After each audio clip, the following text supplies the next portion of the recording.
এই সিরিজের প্রতিটি ঘটনা পূর্ববর্তী ঘটনার সাথে সম্পর্কিত। আপনি এই সিরিজে নতুন হলে ডেসক্রিপশন বা আই বাটনে দেয়া লিঙ্কে ক্লিক করে আগের পর্বগুলো দেখে আসার অনুরোধ রইল।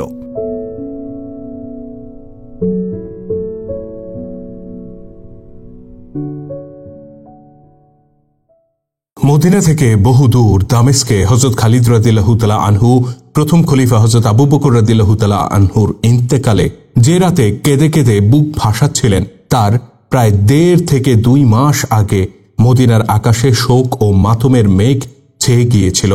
এর সূত্রপাত হয়েছিল এক গোসল থেকে। হযরত আবু বকর রাদিয়াল্লাহু তাআলা আনহু একদিন এমন অবস্থায় ঠান্ডা পানি দ্বারা গোসল করেন যখন তার শরীর গরম ছিল এবং সারা শরীর ঘামে সিক্ত ছিল। এই অবস্থায় গোসল করা মাত্রই তার জ্বর এসে যায়। চিকিৎসা চলে, কিন্তু জ্বর তার শরীর কুরে কুরে খেতে থাকে। যদি এই অবস্থায় আমিরুল মুমিনিন বিশ্রাম নিতেন তাহলে হয়তোবা তার জ্বরের মাত্রা কমে যেত, কিন্তু অসুস্থ অবস্থাতেও তিনি রাষ্ট্র পরিচালনার কাজে লিপ্ত থাকেন।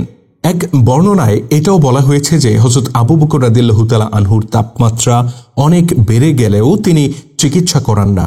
একবার তার আত্মীয় স্বজন তাকে অনুরোধ করেন যেন ডাক্তার ডেকে চিকিৎসা করা হয়। খলিফা বলেন, আমি ডাক্তারকে ডেকেছিলাম। ডাক্তার বলেছেন চিকিৎসা এবং বিশ্রামের প্রয়োজন। আমি তাকে বলেছিলাম যে আমি বিশ্রামে যেতে পারবো না, আমাকে আমার কাজ চালিয়ে যেতে হবে। অতঃপর একথা বলে আমি তাকে বিদায় দিয়েছি। খলিফাকে জিজ্ঞাসা করা হয়, চিকিৎসা কেন করালেন না? খলিফা বলেন, জীবনের শেষ স্টেশনে এসে পৌঁছে গেছি। আল্লাহ তাআলা যে দায়িত্ব আমার জিম্মায় অর্পণ করেছিলেন তার সব যদিও পূর্ণতা পায়নি, তবুও এটা আমার জন্য কম সান্ত্বনা নয় যে আমি সেসব জিম্মাদারি আদায়ে ত্রুটি করিনি। আমি আল্লাহর কাছে চলে যাচ্ছি। ইতিহাস সাক্ষী যে আবু বকর রাদিয়াল্লাহু তাআলা আনহু তার ২ বছর ৩ মাসের খেলাফতকালে অবিশ্বাস্য কাজ করেছিলেন। রাসূলুল্লাহ সাল্লাল্লাহু আলাইহি ওয়াসাল্লামের ইন্তেকালের পরপরই দানা বেঁধে ওঠা ধর্মান্তরিতের ফিতনা সারা আরবে ছড়িয়ে পড়েছিল। প্রথম দিকে এটা শুধু ধর্মান্তরিতের ফিতনা থাকলেও পরে তা সমর শক্তিতে রূপ নিয়েছিল, যার মূল উৎপাটনের জন্য তার চেয়ে অধিক শক্তিধর সমর শক্তির প্রয়োজন ছিল। কিন্তু হযরত আবু বকর রাদিয়াল্লাহু তাআলা আনহু সুচারু পরিকল্পনা এবং চৌকস রণপ্রজ্ঞার আলোকে স্বল্প সংখ্যক মুজাহিদ বাহিনীকে ব্যবহার করেন এবং অতি অল্প সময়ের ব্যবধানে ধর্মান্তরিতের ফিতনার ভিত্তিতে গড়ে ওঠা সমর শক্তিকে ভেঙে তছনছ করে দেন। এর ফলে যেসব গোত্র ধর্মান্তরিতের শিকার হয়েছিল তারা আবার ইসলামে ফিরে আসে। হযরত আবু বকর রাদিয়াল্লাহু তাআলা আনহু ভবিষ্যৎ মুসলিম শাসক নেতৃবৃন্দ এবং দায়িত্বশীলদের জন্য এই শিক্ষা রেখে যান যে যদি তাদের মাঝে সত্যিকার প্রেরণা থাকে, নেতৃত্ব সঠিক হয়, ব্যক্তি স্বার্থ না থাকে এবং মুজাহিদ বাহিনী যদি ময়দানে তাদের যোগ্যতা প্রদর্শন করতে পারে, তাহলে সৈন্যরা সংখ্যায় কম হলেও তারা কুফরি শক্তির হৃৎপিণ্ডে আঘাত করে তা সমূলে বিনাশ করতে পারে। ধর্মান্তরিতের ফিতনা ছাড়াও স্থানে স্থানে বিদ্রোহ ও গোলযোগের ঘটনাও ঘটেছিল। আবু বকর রাদিয়াল্লাহু তাআলা আনহু সকল নষ্টামির মূল উৎখাত করে রাষ্ট্রের নিরাপত্তা ও শান্তি শৃঙ্খলা কায়েম করেছিলেন। কোথাও গোলযোগ ও বিশৃঙ্খলা থাকে না বিদ্রোহ ও অস্থিরতার পরিবেশ। শুধু এটাই নয়, তিনি এসব পেশি শক্তি শক্ত হাতে দমন করে নজর দেন বহির্বিশ্বের দিকে। প্রবল আপত্তি ও বাধার মুখেও তিনি এক দুঃসাহসিক সিদ্ধান্ত গ্রহণ করেন। তিনি একসঙ্গে তৎকালীন বিশ্বের ২ পরাশক্তি ইরান ও রোমের বিরুদ্ধে যুদ্ধ ঘোষণা করেন। তিনি ২টি বাহিনীকে ২ সাম্রাজ্যের সাথে টক্কর দিতে পাঠিয়ে দেন। মুজাহিদ বাহিনী ইরানি শক্তিকে চূর্ণ বিচূর্ণ করে পারস্য সাম্রাজ্যের অনেক এলাকা ও ভূখণ্ড ইসলামী সাম্রাজ্যের আওতায় নিয়ে আসে। ইরান সাম্রাজ্যকে তছনছ করে মুজাহিদ বাহিনী রোম সাম্রাজ্যের উপর ঝাঁপিয়ে পড়ে। মুজাহিদ বাহিনী রোমীয় সৈন্যদের জন্য ত্রাসে পরিণত হয়। ফলে এখানেও মুজাহিদ বাহিনী রোমানদের হাত থেকে অনেক এলাকা ছিনিয়ে নিয়ে মুসলিম সাম্রাজ্যের ইসলামী খেলাফতের অন্তর্গত করে দেয়। তৎকালে ইরান সম্রাট কিসরা ও রোম সম্রাট কায়সার নিজেদেরকে অপরাজেয় মনে করত। মুসলিম বাহিনী প্রথম খলিফা হযরত আবু বকর রাদিয়াল্লাহু তাআলা আনহুর নির্দেশ অনুসরণ করে ইসলামের উভয় দুশমনের অহংকার ধুলায় মিশিয়ে দেয় এবং ইসলামী বাহিনীকে এক নতুন শক্তিরূপে প্রতিষ্ঠা করে। এসব যুদ্ধে মুজাহিদ বাহিনীকে নিয়মিত সৈন্যের রূপে ঢেলে সাজানো হয়। হযরত আবু বকর রাদিয়াল্লাহু তাআলা আনহুর সবচেয়ে বড় সফলতা ছিল এই যে ইসলাম এক নতুন ধর্মমতের রূপে আরব থেকে সুদূর ইরান ও সিরিয়ায় ছড়িয়ে পড়েছিল। শুধু তাই নয়, বরং এর সাথে সাথে এসব অঞ্চলে ইসলামী তাহজিব, তমদ্দুন এবং কৃষ্টি কালচারও ছড়িয়ে পড়েছিল।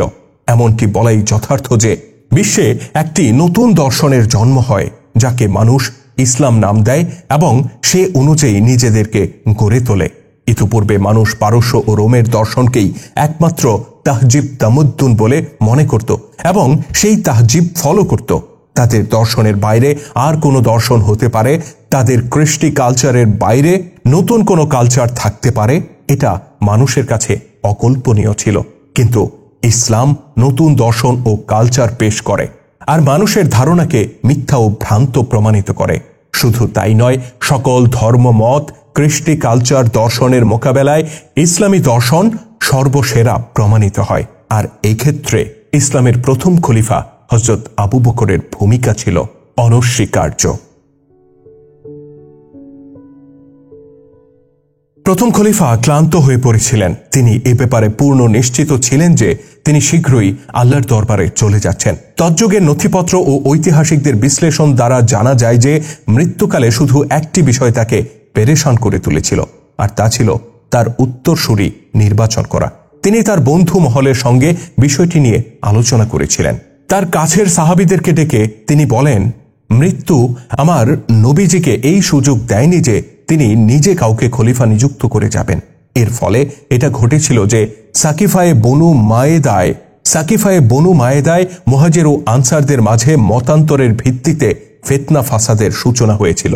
যেহেতু আল্লাহ পাকের এটা মর্জি ছিল না নবীজির অসংখ্য উম্মত এখনই গৃহযুদ্ধে ধ্বংস হয়ে যাক, তাই আল্লাহ উম্মতে মুহাম্মদীর ঐক্যকে আমার হাতে কায়েম রাখেন।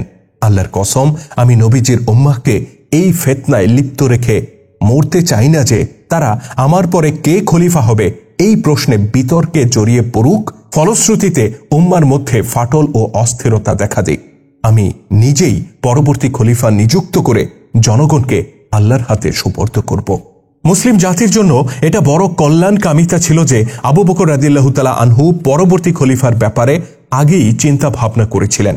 সাহাবীদের পরবর্তী যুগের ঐতিহাসিক এবং জ্ঞানী জনেরা লিখেছেন, প্রথম খলিফা চিন্তা করেছিলেন যে গোত্রগত ও ব্যক্তিগতভাবে যখন কারো মধ্যে নেতৃত্বের স্পৃহা জাগে তখন জাতীয় ঐক্যে ফাটল ধরে, সৈন্যদের অগ্রগামিতা পশ্চাৎমুখিতায় রূপ ধারণ করে, পলায়নপর শত্রুরা ঘুরে দাঁড়ায়। তখন সৈন্যরা ব্যক্তি স্বার্থ হাসিলে ব্যবহৃত হয় এবং কমান্ডাররা বাদশাহীগিরির স্বপ্ন দেখতে থাকে। মুসলিমরা সে যুগে একের পর এক বিজয় লাভ করে চলেছিল এবং তাদের অর্থনৈতিক সমৃদ্ধি পূর্ণতা লাভ করেছিল। পুরাতন ইতিহাস ভেঙে নতুন ইতিহাস গড়েছিল। এসব বিষয় ইসলামী ইতিহাসের ভিত্তি রূপ ধারণ করেছিল। হযরত আবু বকর রাদিয়াল্লাহু তাআলা আনহু দূরদর্শিতার দ্বারা দেখেছিলেন যে কিসরা ও কায়সার পিছোপা হয়েছে এবং ধ্বংসের দ্বার প্রান্তে পৌঁছেছে, তারা মুসলিমদের অনৈক্য দ্বারা ফায়দা হাসিল করবে এবং দানবের রূপ ধারণ করে ইসলামকে গিলে ফেলবে। হযরত আবু বকর তার শুভাকাঙ্ক্ষীদের উদ্দেশ্যে বলেন, জনগণ কি ওমরকে মেনে নেবে? হয়তো মেনে নাও নিতে পারে, কেননা ওমর অত্যন্ত কঠোর মেজাজের। তাই এ ব্যাপারে শুভাকাঙ্ক্ষীদের সাথে পরামর্শ করতে চাই। হযরত আবু বকর রাদিয়াল্লাহু তাআলা আনহু হযরত আব্দুর রহমান ইবনে আউফ রাদিয়াল্লাহু তাআলা আনহুকে তলব করেন এবং তার সাথে রুদ্ধদ্বার বৈঠক করেন। তিনি বলেন, ইবনে আউফ, তুমি কি আমাকে তোমার মনের সঠিক কথাটা বলবে যে ওমর ইবনে খাত্তাব কেমন লোক? আব্দুর রহমান ইবনে আউফ বলেন, আমি ঠিক জানি না। আবু বকর রাদিয়াল্লাহু তাআলা আনহু বলেন, তুমি যতটুকু জানো বলো। আব্দুর রহমান ইবনে আউফ রাদিয়াল্লাহু তাআলা আনহু তখন বলেন, ইয়া খলিফাতুর রাসূলুল্লাহ, আমাদের মধ্যে সবচেয়ে ভালো হলেন ওমর ইবনুল খাত্তাব, এই ব্যাপারে কোনো সন্দেহ নেই। তবে কথা হচ্ছে তার মেজাজ একটু গরম। এমন গরম মেজাজি লোক আমাদের মধ্যে আর কেউ নেই।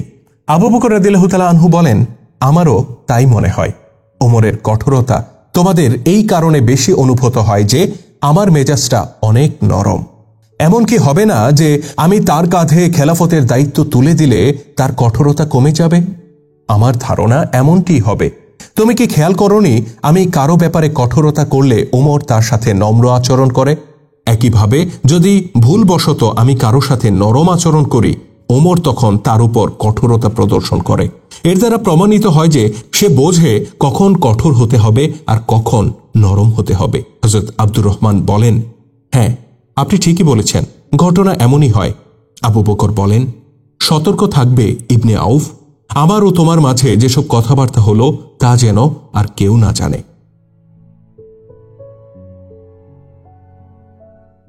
হযরত আব্দুর রহমান ইবনে আউফ রাদিয়াল্লাহু তাআলা আনহু চলে গেলে আবু বকর রাদিয়াল্লাহু তাআলা আনহু তার আরেক বন্ধু ও পরামর্শদাতা হযরত উসমান রাদিয়াল্লাহু তাআলা আনহুকে ডেকে পাঠান। তিনি তাকে বলেন, হে আবু আব্দুল্লাহ, তোমার উপর আল্লাহর রহমত বর্ষিত হোক। তুমি কি বলতে পারো ওমর ইবনুল খাত্তাব কেমন লোক? উসমান রাদিয়াল্লাহু তাআলা আনহু বলেন, ইয়া খলিফাতুর রাসূলুল্লাহ, খোদার কসম, ইবনে খাত্তাবকে তো আমার চেয়ে আপনি বেশি ভালো জানেন, তারপরেও কেন আমাকে জিজ্ঞাসা করছেন? খলিফা বলেন, এই জন্য যে আমি আমার একার সিদ্ধান্ত নবীজির উম্মতের উপর চাপিয়ে দিতে চাই না। আমি তোমার মতামত অবশ্যই নিব।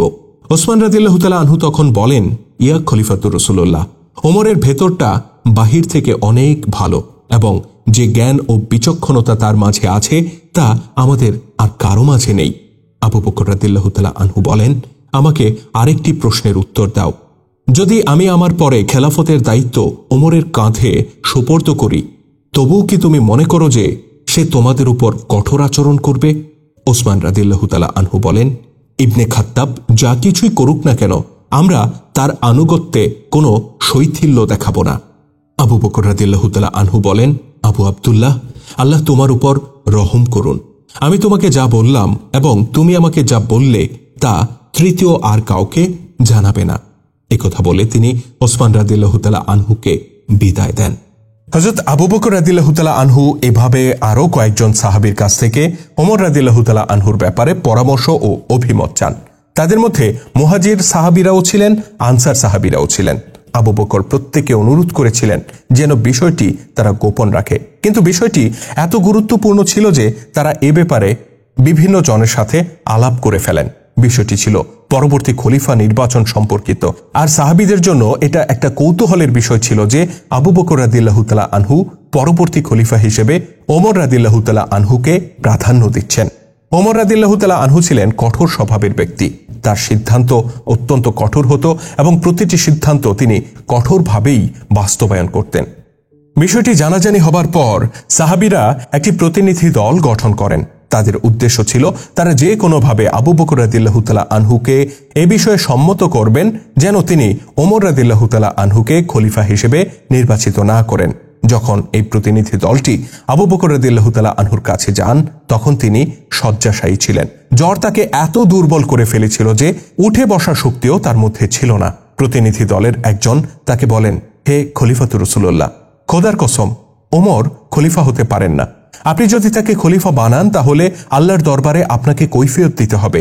আপনি খলিফা হওয়া সত্ত্বেও আপনার উপস্থিতিতেই তিনি সবাইকে ধমকান এবং ভীত সন্ত্রস্ত করেন। এখন যদি তিনি নিজেই খলিফা হয়ে যান তাহলে তার আচরণ সম্পূর্ণ জালেম শাসকের মতো হয়ে উঠবে।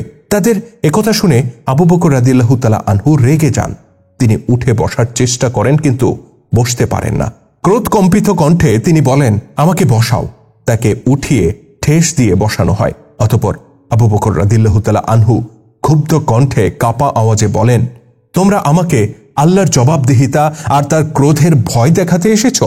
আমি আল্লাহর দরবারে পৌঁছে বলবো, ওগো আল্লাহ, আমি তোমার বান্দাদের মধ্যে সবচেয়ে ভালো বান্দার কাঁধে খেলাফতের দায়িত্ব অর্পণ করেছি, আর আমি যা বলেছি তা সমস্ত জনতাকে শুনিয়ে দাও। আমি ওমরকে খলিফা নিযুক্ত করেছি।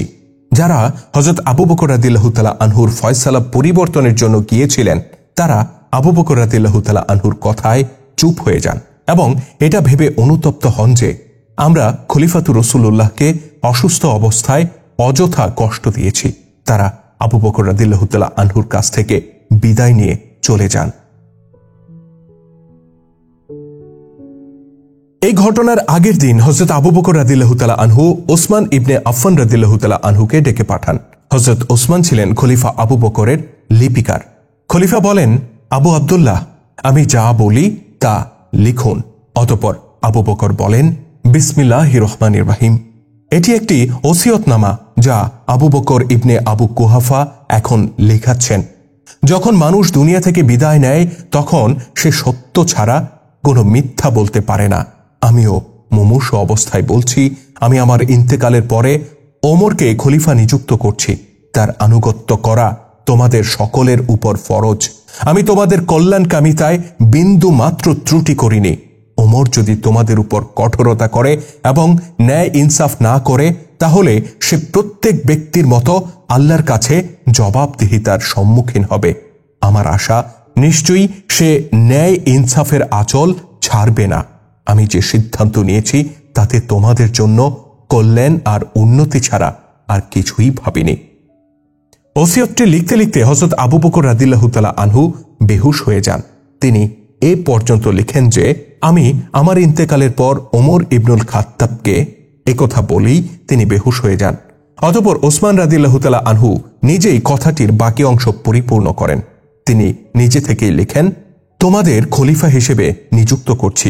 তোমাদের সকলের উপর ফরজ হল তার আনুগত্য করা। আমি তোমাদের কল্যাণ ও স্বার্থে কোনো ত্রুটি করিনি। একটু পরেই আবু বকর রাদিয়াল্লাহু তাআলা আনহুর হুঁশ ফিরে আসে। তখন ওসমান রাদিয়াল্লাহু তাআলা আনহু যা লিখেছেন তা খলিফাকে পাঠ করে শোনান। বাকি অংশটুকু শুনে আবু বকর রাদিয়াল্লাহু তাআলা আনহু বলেন, খোদার কসম, তুমি চিন্তা করে যা লিখেছ সেই চিন্তায় কোনো ভুল ছিল না। তুমি তো এই চিন্তায় বাক্য পরিপূর্ণ করেছ যে আমি যদি বেহুশ অবস্থায় ইন্তেকাল করে যাই, তাহলে অপূর্ণ ওসিয়ত খেলাফতের ব্যাপারে বিবাদের কারণ হয়ে দেখা দিতে পারে। ওসমান রাদিয়াল্লাহু তাআলা আনহু বলেন, নিঃসন্দেহে আমি এই চিন্তা থেকেই বাক্য পরিপূর্ণ করেছি। খলিফা তখন ওসমান রাদিয়াল্লাহু তাআলা আনহুর পক্ষ থেকে যা লেখা হয়েছে তাতে কোনো পরিবর্তন করেন না এবং ওসিয়তনামা পূর্ণাঙ্গভাবে লেখান। অতঃপর তিনি বলেন, আমাকে ধরে মসজিদের দরজা পর্যন্ত নিয়ে চলো। আবু বকর রাদিয়াল্লাহু তাআলা আনহুর বাড়ির একটি দরজা মসজিদমুখী ছিল। সেই দরজাটি খোলা হয়। এটা নামাজের সময় ছিল। অনেক লোকজন মসজিদে এসেছিল। হযরত আবু বকর রাদিয়াল্লাহু তাআলা আনহুর স্ত্রী হযরত আসমা বিনতে উমাইস রাদিয়াল্লাহু তাআলা আনহা তাকে 2 হাত দ্বারা ভর দিয়ে মসজিদ সংলগ্ন দরজা পর্যন্ত নিয়ে যান। উপস্থিত মুসল্লিবৃন্দ খলিফাকে দেখে তাঁর দিকে মুখ করেন। খলিফা চরম দুর্বলতা সত্ত্বেও এ সময় উচ্চ কণ্ঠে কথা বলার চেষ্টা করেন। তিনি বলেন, আমার ভাইয়েরা, আমি যাকে খলিফা হিসেবে মনোনীত করেছি, আপনারা কি তাকে মেনে নেবেন? আমি এ ব্যাপারে শুধু আপনাদের স্বার্থ দেখেছি। আমার কোনো আত্মীয়কে আমি খলিফা নিযুক্ত করিনি। আমার পরে খলিফা হবেন ওমর ইবনুল খাত্তাব। আপনারা সকলে তাকে মেনে নেবেন কি আর তার নিঃশর্ত আনুগত্য করবেন কি? সমস্বরে আওয়াজ ওঠে, জি হ্যাঁ খলিফাতুর রাসূলুল্লাহ, আমরা আপনার এই সিদ্ধান্তকে স্বাগত জানাচ্ছি। আমরা ইবনে খাত্তাবের আনুগত্য অবশ্যই করব। এরপর হযরত আবু বকর রাদিয়াল্লাহু তাআলা আনহু ওসিয়তনামার উপর সিলমোহর মেরে দেন। হযরত আবু বকর রাদিয়াল্লাহু তাআলা আনহুর পেশা ছিল বাণিজ্য, কিন্তু খেলাফতের দায়িত্ব কাঁধে এসে পড়ায় ব্যবসার ব্যাপারে তিনি খুব বেশি মনোযোগ দিতে পারেননি। তাই বলে পরিবারের ভরণ পোষণ তো চাই। এজন্য তিনি শুধু নিজের পরিবারের সাংসারিক খরচ হিসেবে বাইতুল মাল থেকে কিছু ভাতা হিসেবে গ্রহণ করতে সম্মত হয়েছিলেন। কিন্তু জীবনের শেষ প্রান্তে এসে যখন তার অনুভব হয় যে তিনি আর বাঁচবেন না, তখন পরিবারের লোকদেরকে বলে যান যে তার নামে যে সমস্ত জায়গা জমি আছে তা তার ইন্তেকালের পর বিক্রি করে সমুদয় অর্থ এতদিন তিনি বাইতুল মাল থেকে যে ভাতা নিয়েছিলেন তার বদলে যেন বাইতুল মালে জমা করে দেয়া হয়। আবু বকর রাদিয়াল্লাহু তাআলা আনহু নিজের জীবন সায়ান্নে পরিবারবর্গকে কাছে ডেকে বলেন, সকলে আমার কাছাকাছি এসো। আমাকে মাত্র 2টি কাপড়ে দাফন দিবে। তোমরা দেখে আসছো যে আমি একটি কাপড় পরিধান করি, এর সঙ্গে আরেকটি কাপড় মিলিয়ে নেবে। এই 2টি কাপড় প্রথমে ধুয়ে নেবে। হযরত আয়েশা রাদিয়াল্লাহু তাআলা আনহা বলেন, আমরা 3টি নতুন কাপড় নিতে পারি। কাফন তো 3 কাপড়ে হয়ে থাকে। আবু বকর রাদিয়াল্লাহু তাআলা আনহু বলেন, না প্রিয় কন্যা, মৃতকে কাফন তো এ কারণে পরানো হয় যেন তার শরীর থেকে কোনো নাপাক বের হলে কাফন তা শুষে নেবে। কাফন পুরনো কাপড় হলে দোষ কি? নতুন কাপড় পরিধান করার অধিক হকদার জীবিত লোকেরা। আমার গোসল দিবে আমার স্ত্রী আসমা। যদি সে একা গোসল দিতে না পারে তাহলে সে নিজের ছেলেকে সাথে নেবে। এরই মধ্যে খবর দেয়া হয় যে ইরাক যুদ্ধক্ষেত্র থেকে মুসান্না ইবনে হারিসা এসেছেন। পরিবারের একজন জানায় খলিফা এখন কথা বলার মতো অবস্থায় নেই। কিন্তু আবু বকর রাদিয়াল্লাহু তাআলা আনহু বলেন, না, তাকে অবশ্যই আসতে দাও। সে অনেক দূর থেকে এসেছে। যতক্ষণ আমার শ্বাস প্রশ্বাস চলে ততক্ষণ আমি দায়িত্ব পালনে ত্রুটি করতে পারি না। মুসান্নাকে ভেতরে ডেকে আনা হয়। তিনি আবু বকর রাদিয়াল্লাহু তাআলা আনহুর নাজুক অবস্থা দেখে অত্যন্ত লজ্জিত হন এবং কথা বাড়াতে দ্বিধাগ্রস্ত হয়ে পড়েন। আবু বকর রাদিয়াল্লাহু তাআলা আনহু বলেন, আমাকে গুনাহগার করিও না ইবনে হারিসা। হতে পারে তুমি সাহায্য নিতে এসেছ। যদি আমি তোমার জন্য কিছু করতে না পারি তাহলে আল্লাহর দরবারে আমি কি জবাব দেব? মুসান ইবনে হারিসা বলেন, ইয়া খলিফাতুর রাসূলুল্লাহ, রণাঙ্গন আমাদের অনুকূলে আছে, পরিস্থিতি আমাদের নিয়ন্ত্রণে, কিন্তু সংখ্যার স্বল্পতা আমাদেরকে উদ্বিগ্ন করে তুলেছে। বর্তমানে সেখানে এত পরিমাণ মুসলিম নেই যে তাদেরকে ফৌজে সামিল করে রণাঙ্গনে পাঠাবো। যারা জিহাদের যোগ্য ছিল তারা আগে থেকেই রণাঙ্গনে আছে। ইতোপূর্বে আপনার নির্দেশ ছিল রাসূলুল্লাহর ইন্তেকালের পর যারা মুরতাদ হয়ে গিয়েছিল তাদেরকে যেন মুজাহিদদের কাতারে দাঁড় করানো না হয়। আমি আপনার কাছে এই অনুরোধ নিয়ে এসেছি যে তাদের মধ্যে অনেকেই আছে যারা এখন খাঁটি ইমানদার এবং তারা রণাঙ্গনে যেতে চায়। আপনি কি তাদেরকে ফৌজে সামিল হওয়ার অনুমতি দেবেন? খলিফা তখন বলেন, ইবনুল খাত্তাবকে ডেকে পাঠানো হোক। হযরত ওমর রাদিয়াল্লাহু তাআলা আনহু খুব বেশি দূরে ছিলেন না। তিনি তৎক্ষণাৎ সেখানে উপস্থিত হন। খলিফা তাকে বলেন, ওহে ইবনুল খাত্তাব, ইবনে হারিসা মদত চাইতে এসেছে। সে যা বলে তাই করো এবং তাকে এখনই মদত সহকারে রণাঙ্গনে পাঠিয়ে দাও। যদি আমি এরই মধ্যে বিদায় হয়ে যাই তাহলে এই কাজে বাধা সৃষ্টি করো না। আরবের রীতি ছিল তৎকালে কাব্যের আকারে মানুষের বক্তব্য লেখা হতো।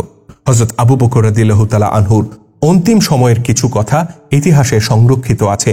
তার কন্যা আয়েশা রাদিয়াল্লাহু তাআলা আনহা পিতার নিকটেই বসা ছিলেন। তিনি পিতার অন্তিম অবস্থা দেখে তখন কবি হাতেমের একটি কবিতা পড়েন। কবিতাটির অর্থ হচ্ছে, মানুষের জীবনে একসময় অন্তিম মুহূর্ত আসবে, তখন শ্বাস প্রশ্বাস স্বাভাবিক চলাচল না করায় বুকে চাপ সৃষ্টি হয়। এ সময়ে মানুষের ধন দৌলত। আবু বকর রাদিয়াল্লাহু তাআলা আনহু ক্ষীণ কণ্ঠে বলেন, না কন্যা, ধন দৌলত দিয়ে আমি কি করব? এই শের না পড়ে তুমি ওই আয়াত কেন পড়ছ না যাতে বলা হয়েছে তোমার উপর অন্তিম মুহূর্তের লক্ষণ শুরু হয়েছে? এটাই সেই সময় যাকে তুমি ভয় করতে। হযরত আবু বকর রাদিয়াল্লাহু তাআলা আনহুর জবান থেকে এই কথা বের হওয়ার সময় তার শেষ নাভিশ্বাস আসে। তখন তিনি ধীরে ধীরে এই দোয়া করেন, ইয়া আল্লাহ, মুসলিম হিসেবে আমাকে দুনিয়া থেকে তুলে নিন এবং মৃত্যুর পরে আমাকে নেককার বান্দাদের অন্তর্গত করুন। এটাই ছিল খলিফা আবু বকর রাদিয়াল্লাহু তাআলা আনহুর শেষ উচ্চারণ। দিন অস্ত গিয়েছিল, সূর্য ডুবে গিয়েছিল। 634 খ্রিস্টাব্দের 22 আগস্ট মোতাবেক 13 হিজরির 21 জুমাদাল উখরায় ইন্তেকাল করেন মুসলিম জাহানের প্রথম খলিফা হযরত আবু বকর সিদ্দিক রাদিয়াল্লাহু তাআলা আনহু। সেই রাতেই তাকে দাফন করার ফয়সালা হয়। হযরত আবু বকর রাদিয়াল্লাহু তাআলা আনহুর ওসিয়ত অনুযায়ী তার স্ত্রী আসমা তাকে গোসল দেন। তার পুত্র আব্দুর রহমান লাশের গায়ে পানি ঢালতে থাকেন এবং আব্দুর রহমানের মাতা তাকে গোসল করাতে থাকেন। গোসল শেষে ওই খাটিয়া আনা হয় যাতে উঠিয়ে নবীজির দেহ মোবারক কবর পর্যন্ত পৌঁছানো হয়েছিল। গোসল শেষে ওই খাটিয়াটি আনা হয় যে খাটিয়াতে করে নবীজি মুহাম্মদ সাল্লাল্লাহু আলাইহি সাল্লামের দেহ মোবারক কবর পর্যন্ত পৌঁছানো হয়েছিল। সেই একই খাটিয়ায় করে হযরত আবু বকর রাদিয়াল্লাহু তাআলা আনহুকেও মসজিদে নববীতে রাসূলুল্লাহ সাল্লাল্লাহু আলাইহি সাল্লামের রওজা এবং মসজিদে নববীর মিম্বারের মধ্যখানে রাখা হয়। হযরত ওমর রাদিয়াল্লাহু তাআলা আনহু তার জানাজা পড়ান। মদিনার সেই রাত্রি ছিল শোকাভিভূত। মদিনার অলি গলিতে মানুষের চাপা কান্না শোনা যাচ্ছিল। মানুষের সাথে রাতের প্রকৃতিও যেন কাঁদছিল। কেননা সেই মহত্তম ব্যক্তির দুনিয়া থেকে চির বিদায় ঘটেছে, যিনি ইসলামী সাম্রাজ্যের বুনিয়াদ কেবল মজবুতি করেননি, বরং সেই ভিত্তির উপর সুদৃঢ় ভবন স্থাপন করেছিলেন। হযরত আবু বকর রাদিয়াল্লাহু তাআলা আনহুকে রাসূলুল্লাহ সাল্লাল্লাহু আলাইহি সাল্লামের পাশে দাফন ও সমাহিত করা হয়। কবর এমনভাবে খনন করা হয় যে হযরত আবু বকর রাদিয়াল্লাহু তাআলা আনহুর মাথা নবীজির কাঁধ বরাবর ছিল। এভাবে নবীজি ও আবু বকরের মাঝে পরস্পরের জীবদ্দশায় যে হৃদ্যতা আর সখ্যতা ছিল তা তাদের মৃত্যুর পরেও বলবৎ থাকে। হযরত আবু বকর রাদিয়াল্লাহু তাআলা আনহু ছিলেন ইসলাম গ্রহণকারী সর্বপ্রথম প্রাপ্তবয়স্ক পুরুষ। খলিফা আবু বকর রাদিয়াল্লাহু তাআলা আনহুর ইন্তেকালের পর খলিফা হন হযরত ওমর ইবনুল খাত্তাব রাদিয়াল্লাহু তাআলা আনহু। তিনি নিজের খেলাফতের প্রথম দিন সর্বপ্রথম যে হুকুমনামা জারি করেন তা ছিল খালিদ রাদিয়াল্লাহু তাআলা আনহুর অপসারণ। তিনি লিখিত পত্র হযরত আবু ওবায়দা রাদিয়াল্লাহু তাআলা আনহুর নামে এক দূতের হাতে পাঠিয়ে দেন। এই নতুন হুকুমনামার প্রেক্ষিতে খালিদ রাদিয়াল্লাহু তাআলা আনহু প্রধান সেনাপতি থেকে বরখাস্ত হন। তাকে প্রধান সেনাপতির অধীনে একজন সাধারণ সালার হিসেবে দায়িত্ব দেয়া হয়। ফলে তার জন্য নতুন কোনো বিজিত এলাকার শাসনকর্তা ও আমির হওয়ার পথ রুদ্ধ হয়ে যায়। হযরত ওমর রাদিয়াল্লাহু তাআলা আনহু মদিনায় তার খিলাফত কালের দ্বিতীয় দিন মসজিদে নববীতে নামাজের ইমামতি করেন এবং খলিফা হিসেবে সর্বপ্রথম ভাষণ দেন। তিনি সর্বপ্রথম যে কথা বলেন তা হল, উম্মাহ হচ্ছে ওই ওটের মতো যে তার মালিকের পেছনে পেছনে চলে। তাকে যেখানে বসানো হয় সে সেখানে বসে মালিকের অপেক্ষায় থাকে। কাবার রবের কসম, আমি আপনাদেরকে সিরাতুল মুস্তাকিমের উপর পরিচালিত করব।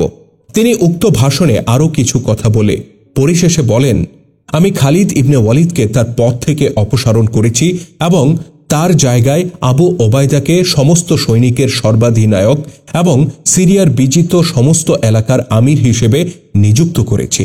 হযরত ওমর রাদিয়াল্লাহু তাআলা আনহুর এই শেষ কথায় মসজিদে উপস্থিত সকলের চেহারার রং বদলে যায়। কারো কারো চেহারায় আক্ষেপ এবং কারো কারো চেহারায় ক্রোধের ভাব স্পষ্টত প্রতিভাত হচ্ছিল।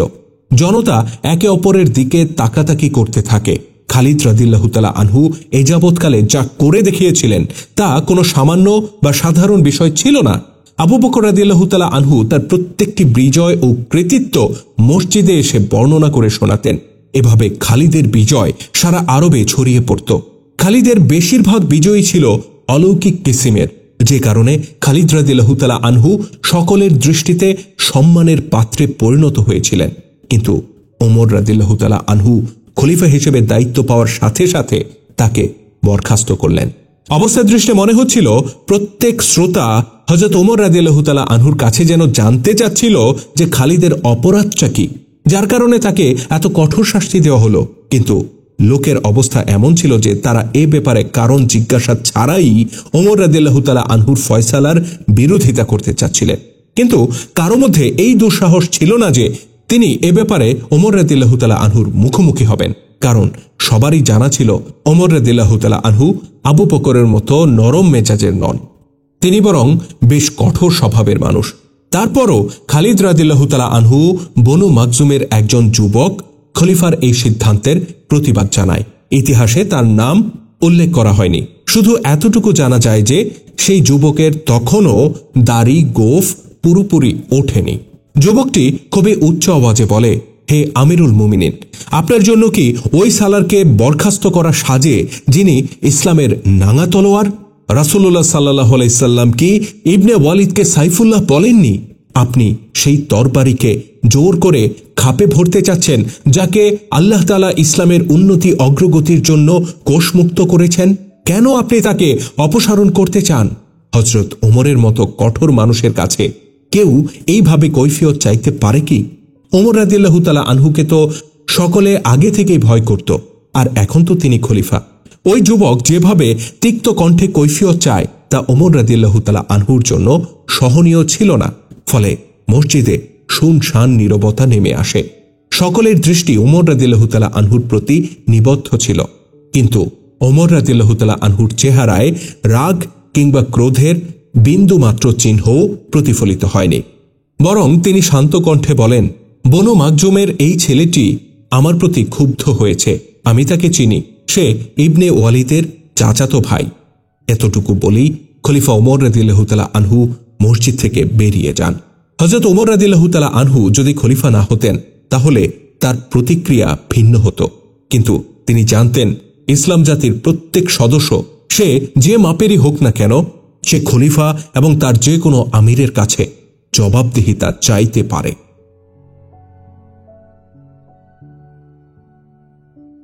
পরের দিন হযরত ওমর রাদিয়াল্লাহু তাআলা আনহু নামাজে ইমামতি করেন এবং আবারও ভাষণ দিতে দাঁড়ান। তিনি হযরত খালিদ রাদিয়াল্লাহু তাআলা আনহুর অপসারণের কারণ ব্যাখ্যা করা জরুরি মনে করেছিলেন। ভাষণে দাঁড়িয়ে তিনি বলেন, আল্লাহ আর এই উম্মার সামনে আমাকে আমার কাজের জবাবদিহিতা অবশ্যই করতে হবে। আমি ইবনে ওয়ালিদকে ব্যক্তিগত কোনো রেষারেষি কিংবা ভিত্তিহীন অভিযোগে অপসারণ করিনি। তিনি আমির শ্রেণীর লোক। শান শওকত আর সচ্ছলতার মাঝে তিনি প্রতিপালিত হয়েছেন। এখনো তার সেই আমির প্রকৃতির স্বভাব রয়ে গেছে। তিনি কবিদেরকে বিরাট সমদর করে তাদেরকে দামি দামি উপহার দেন। তিনি তাদের পেছনে অর্থ সম্পদ অপচয় করেন। এসব অর্থ হয়তো বাইতুল মালে জমা হওয়া দরকার ছিল কিংবা সাহায্য প্রার্থীদের ঘরে পৌঁছানোর প্রয়োজন ছিল। তিনি বড় বড় পালোয়ান, বীরযোদ্ধা এবং তীরন্দাজদেরকেও পুরস্কৃত করেন। আবু বকরের আমলে আমাকে জানানো হয়েছিল যে ইবনে ওয়ালিদ আশাজ ইবনে কায়েসকে 10,000 দিরহাম পুরস্কার দিয়েছেন। যদি তিনি এই অর্থ গনিমতের মাল থেকে দেন তাহলে এটা নিশ্চয়ই খেয়ানত, আর যদি নিজের সম্পদ থেকে দেন তারপরও এটা অপচয়ের শামিল। ইসলাম এমন শৌখিনতা আর অপব্যয়ের অনুমতি দেয় না। আমি প্রথম খলিফাকে যে পরামর্শ দিতাম তা নিজে কেন কার্যকর করব না? হযরত ওমর রাদিয়াল্লাহু তাআলা আনহুর এই বক্তব্যে জনতা চুপ থাকলেও তাদের মধ্যে বেশিরভাগ এমন ছিলেন যারা খালিদ রাদিয়াল্লাহু তাআলা আনহুর এই অপসারণকে অতিমাত্রায় শাস্তি এবং জুলুম হিসেবে অভিহিত করেন। ঐতিহাসিকগণ এই তথ্য পর্যন্ত সবাই একমত যে দ্বিতীয় খলিফা ওমর রাদিয়াল্লাহু তাআলা আনহু খালিদ রাদিয়াল্লাহু তাআলা আনহুকে অপব্যয়ের কারণে অপসারণ করেছিলেন। কিন্তু ঐতিহাসিকদের মধ্যে এ ব্যাপারে কিছু কিছু মত অনৈক্যও পাওয়া যায়। কিছু কিছু ঐতিহাসিক এই অপসারণের অন্য কিছু কারণ বর্ণনা করেছেন। তারা বলেন, খালিদ রাদিয়াল্লাহু তাআলা আনহুর চাল চলন ছিল অনেকটা শাহী প্রকৃতির। তিনি বিভিন্ন ভূখণ্ডের আমির ছিলেন, কিন্তু তার হাবভাব ছিল অনেকটা খলিফার মতো। চাইলে যে কাউকে বিপুল পরিমাণ অর্থ সম্পদ তিনি দিয়ে দিতেন। দরিদ্র ও অন্যান্য হকদারদের প্রতি তিনি খেয়াল করতেন না। ঐতিহাসিকরা এটাও লিখেছেন যে ওমর রাদিয়াল্লাহু তাআলা আনহুর আশঙ্কা জাগে যে তিনি যদি খালিদকে এখনই প্রতিহত না করেন তাহলে তিনি শামের বিজিত এলাকার লোকদের দ্বারা যে কোনো সময় মদিনার বিরুদ্ধে বিদ্রোহ ঘটিয়ে দিতে পারেন। তখন রোমানরাও তার সাহায্যে ছুটে আসবে। কিন্তু যেসব ঐতিহাসিক এইসব কথা বলেছেন তাদের এই ধারণার কোনো ভিত্তি ছিল না। দ্বিতীয় খলিফা হযরত ওমর রাদিয়াল্লাহু তাআলা আনহু সালারগণ এবং অন্যান্য রাষ্ট্রীয় প্রশাসকদের মধ্যে নিয়মানুবর্তিতা ও প্রশাসন ঢেলে সাজানোর ব্যাপারে বড়ই দুঃসাহসিক সিদ্ধান্ত নিয়েছিলেন। কিন্তু এই সিদ্ধান্ত বাস্তবায়নে বিরাট আশঙ্কা ছিল, যার ঝুঁকি তিনি নিয়েছিলেন। আশঙ্কা ছিল এই যে খালিদ রাদিয়াল্লাহু তাআলা আনহুর রণদক্ষতা, চৌকস সৈন্য পরিচালনা এবং একের পর এক বিজয় অর্জনের সুবাদে সাধারণ লোকজন এবং সৈন্যদের মাঝে তার ব্যাপারে ব্যাপক গ্রহণযোগ্যতা সৃষ্টি হয়েছিল। এই কারণে তার অপসারণে মানুষের মাঝে অস্থিরতা সৃষ্টি হবে, এমনকি অনেকে বিদ্রোহ করতে পারে। কিন্তু ওমর রাদিয়াল্লাহু তাআলা আনহু এই ঝুঁকি উতরে যান। প্রথম দিকে এ বিষয়ে কিছুটা আলোচনা সমালোচনা হলেও পরবর্তীতে জনগণ শান্ত হয়ে যায় এবং খলিফার সিদ্ধান্ত সকলেই মেনে নেয়।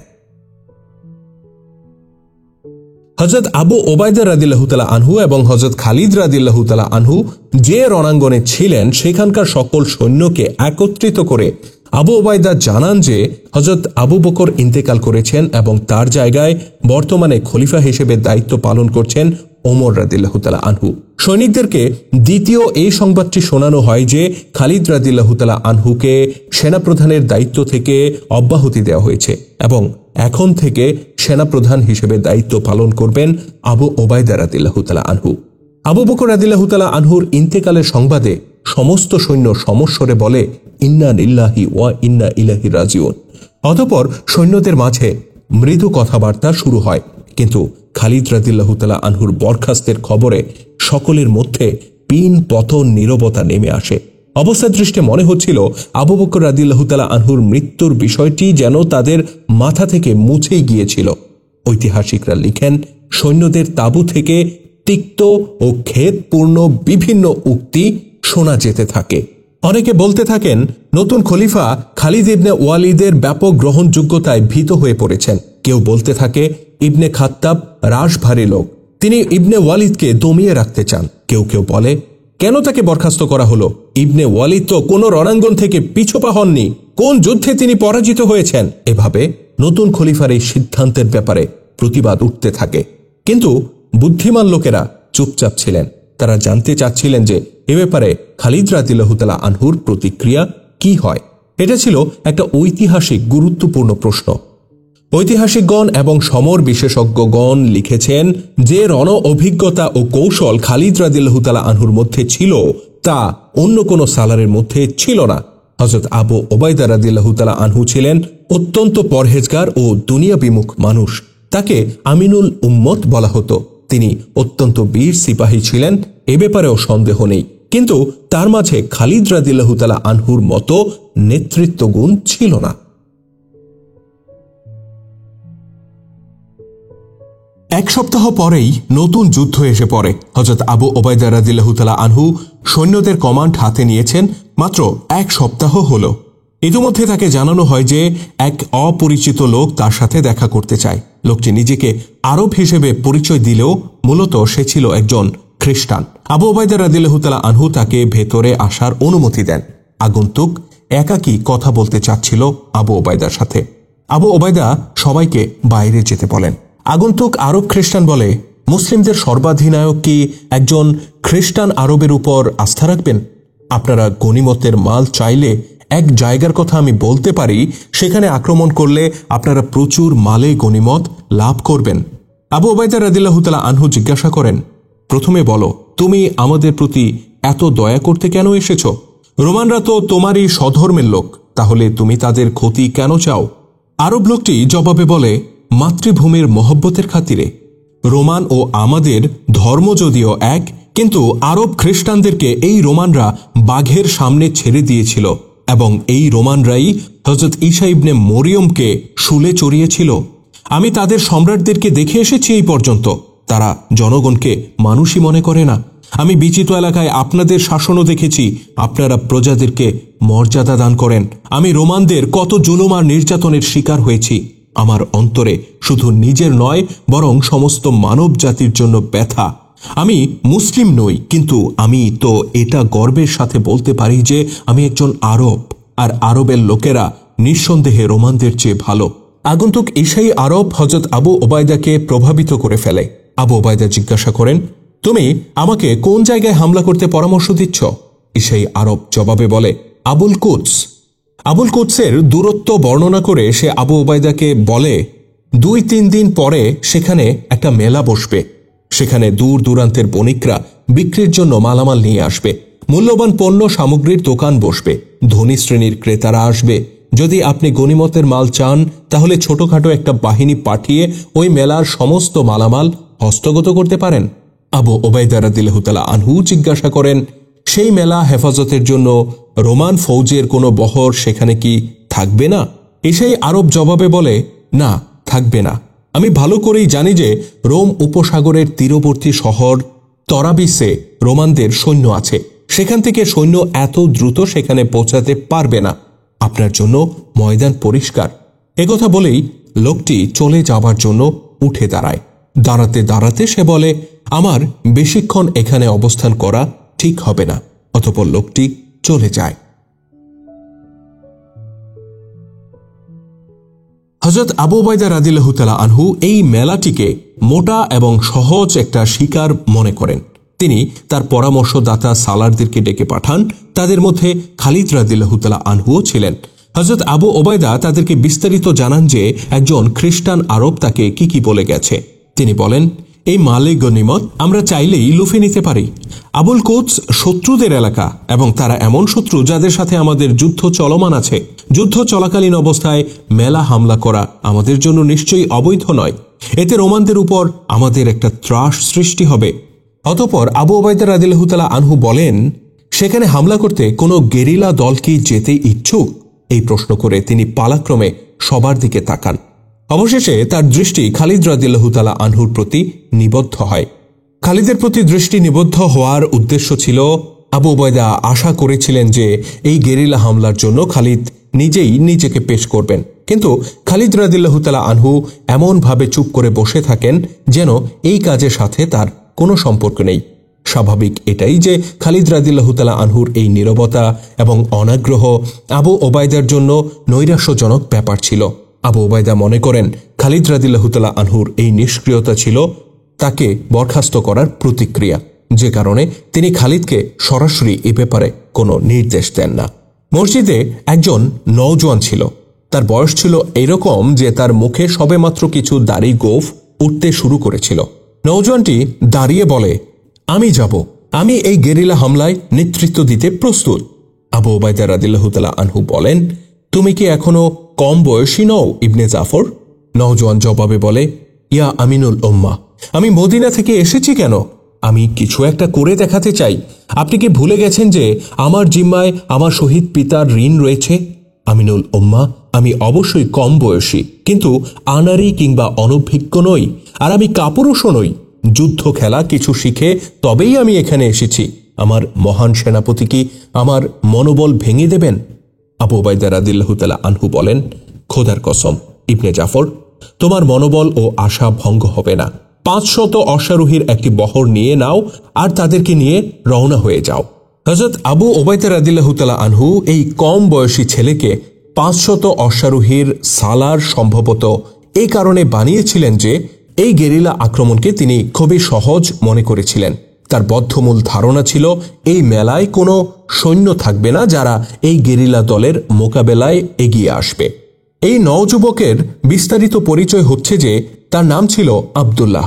তিনি ছিলেন হযরত জাফর রাদিয়াল্লাহু তাআলা আনহুর পুত্র। আর জাফর রাদিয়াল্লাহু তাআলা আনহু ছিলেন রাসূলুল্লাহ সাল্লাল্লাহু আলাইহি সাল্লামের চাচাতো ভাই, যিনি মুতার যুদ্ধে শহীদ হয়েছিলেন। অর্থাৎ ওই নওজোয়ান ছিলেন রাসূলুল্লাহ সাল্লাল্লাহু আলাইহি সাল্লামের ভাতিজা।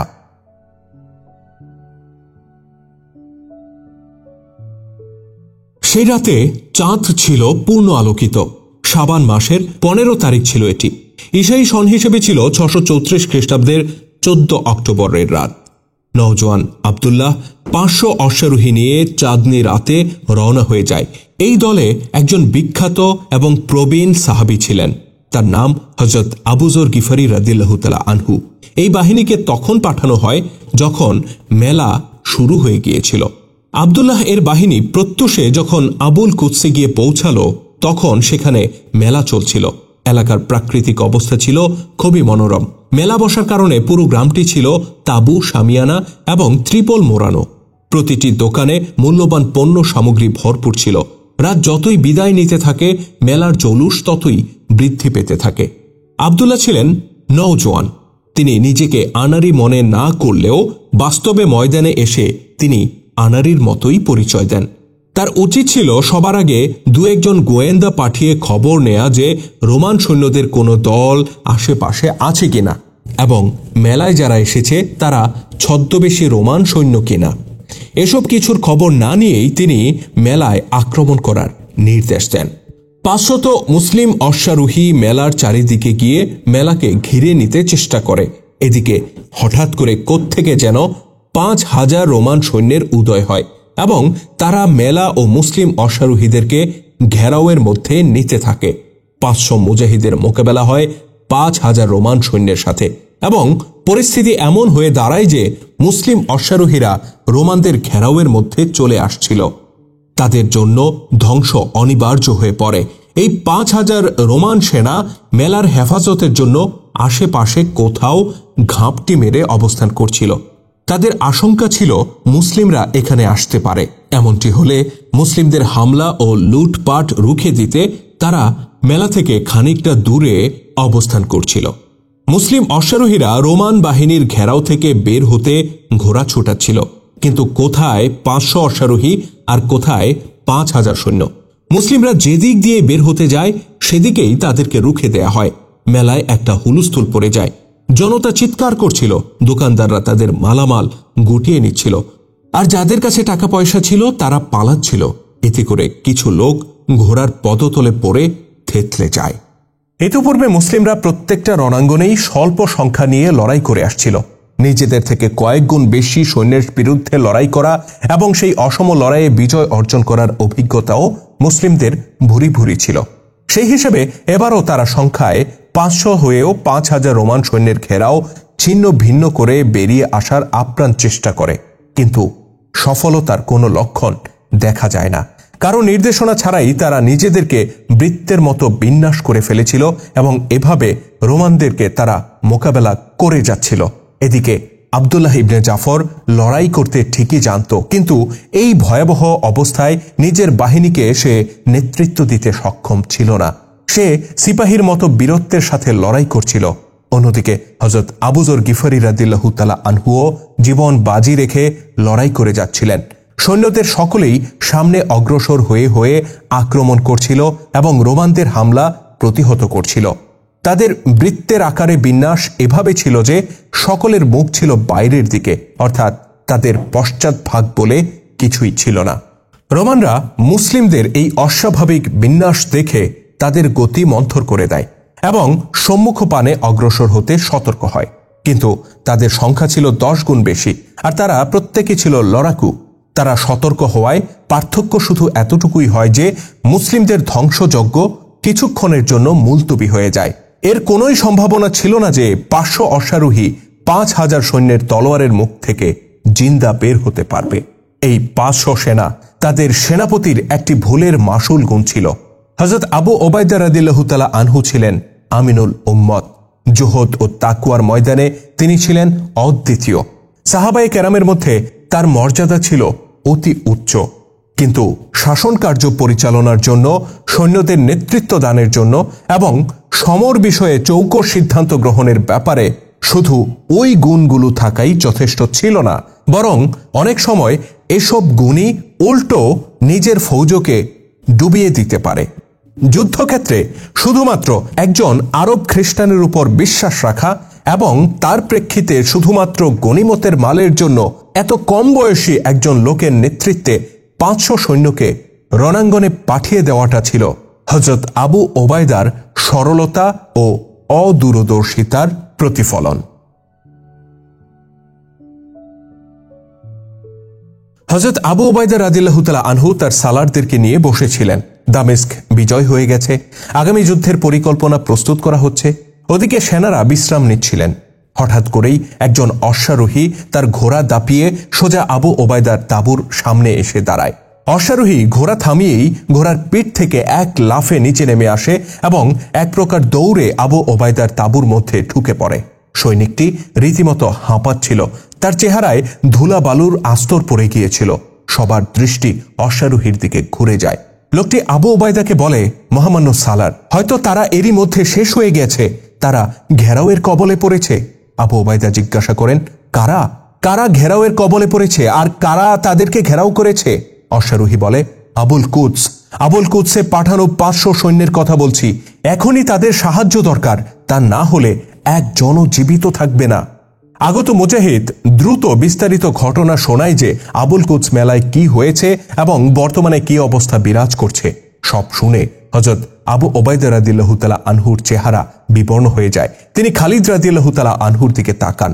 খালিদের চেহারাতেও উদ্বেগের গভীর ছাপ ছিল। আবু ওবায়দা বলেন, আবু সুলাইমান, আল্লাহ নামে বলছি, তুমি ছাড়া কেউ তাদেরকে এই ঘেরাওয়ের কবল থেকে রক্ষা করতে পারবে না। যাও, এখনই রওনা হও। খালিদ রাদিয়াল্লাহু তাআলা আনহু আবেগ আপ্লুত কণ্ঠে বলেন, আল্লাহর সাহায্যে আমি অবশ্যই তাদেরকে ঘেরাও মুক্ত করব। আমি আপনার নির্দেশের অপেক্ষায় ছিলাম মাত্র। আবু ওবায়দা রাদিয়াল্লাহু তাআলা আনহু বলেন, আবু সুলাইমান, আমাকে ক্ষমা করো। তোমার নিয়তের ব্যাপারে আমার মনে সন্দেহের উদ্রেক হয়েছিল, তাই আমি তোমাকে কোনো নির্দেশ দেইনি।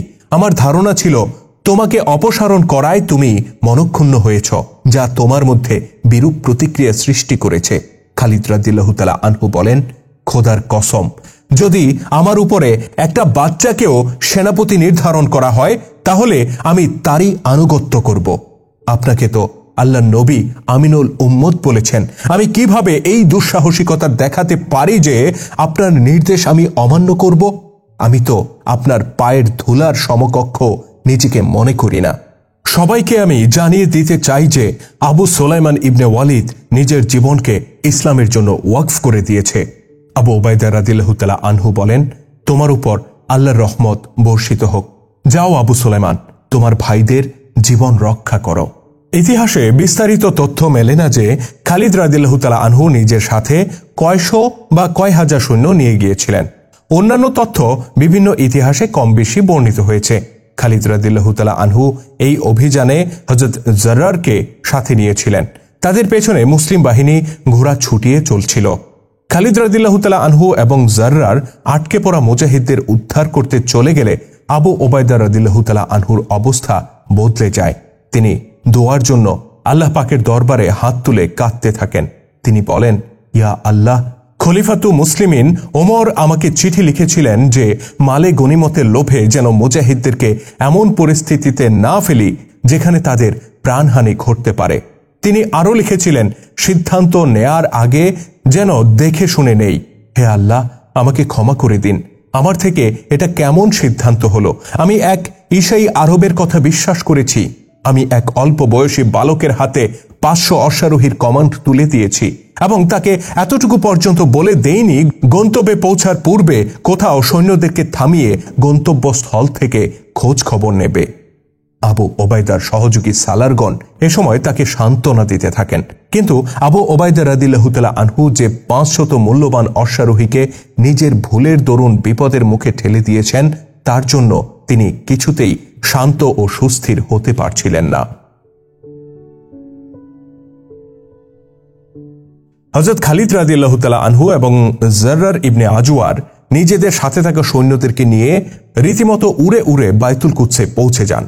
তখন সেখানকার মুজাহিদদের অবস্থা ছিল অত্যন্ত সঙ্গীন। খালিদ রাদিয়াল্লাহু তাআলা আনহুর নির্দেশে তার সৈন্যরা নারাধ্বনি দিতে শুরু করে।